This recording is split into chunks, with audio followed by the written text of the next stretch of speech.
کیا آپ جانتے ہیں کہ اسلام صرف عبادات تک محدود نہیں بلکہ ہماری زندگی کے ہر شعبے کو منظم کرنے کا ایک مکمل ضابطہ فراہم کرتا ہے، خاص طور پر تجارت جو کہ ہماری معیشت اور روزمرہ زندگی کی بنیاد ہے۔ قرآن و سنت نے حلال اور حرام کے ایسے اصول دیے ہیں جو نہ صرف معاشی نظام کو عدل و انصاف پر قائم کرتے ہیں بلکہ زندگی میں برکت اور خوشحالی لاتے ہیں۔ اگر آپ ان اصولوں کو جاننا چاہتے ہیں اور یہ سمجھنا چاہتے ہیں کہ یہ ہماری زندگی کو کیسے بدل سکتے ہیں تو یہ ویڈیو آپ کے لیے ہے۔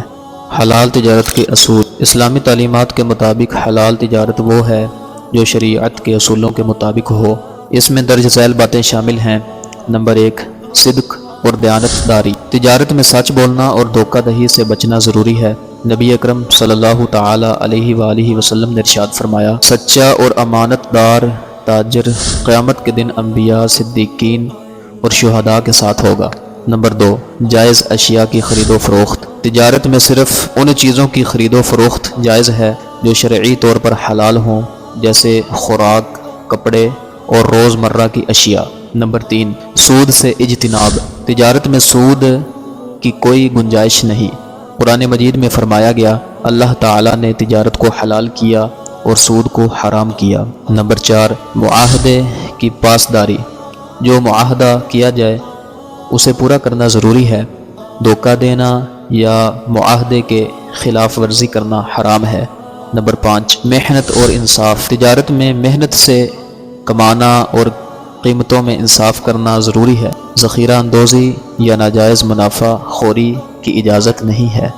حرام تجارت کے اصول۔ حرام تجارت سے مراد وہ تمام طریقے ہیں جو شریعت کے خلاف ہوں۔ ان میں درج ذیل شامل ہیں۔ نمبر 1، سود پر مبنی کاروبار۔ سودی لین دین اسلام میں سختی سے منع ہے۔ یہ نہ صرف گناہ ہے بلکہ معاشرے میں استحصال کا سبب بنتا ہے۔ نمبر 2، حرام اشیاء کی خرید و فروخت۔ شراب، خنزیر، نشہ آور اشیاء یا کوئی بھی چیز جو اسلام نے حرام قرار دی ہے، ان چیزوں کی تجارت ناجائز ہے۔ نمبر 3، دھوکہ دہی اور فراڈ۔ تجارت میں جھوٹ بولنا، چیز کی خامیاں چھپانا یا دھوکہ دینا گناہ ہے۔ نمبر 4، ناجائز اجرت یا طریقے۔ جوا یا کوئی بھی ایسا ذریعہ جس میں دھوکہ یا ناانصافی شامل ہو، یہ سب حرام ہے۔ اسلام کا نظام تجارت عدل، انصاف اور برکت پر مبنی ہے۔ اگر مسلمان تاجر ان اصولوں پر عمل کریں تو نہ صرف ان کی کمائی میں برکت ہوگی بلکہ معاشرے میں انصاف اور خوشحالی کا نظام قائم ہوگا۔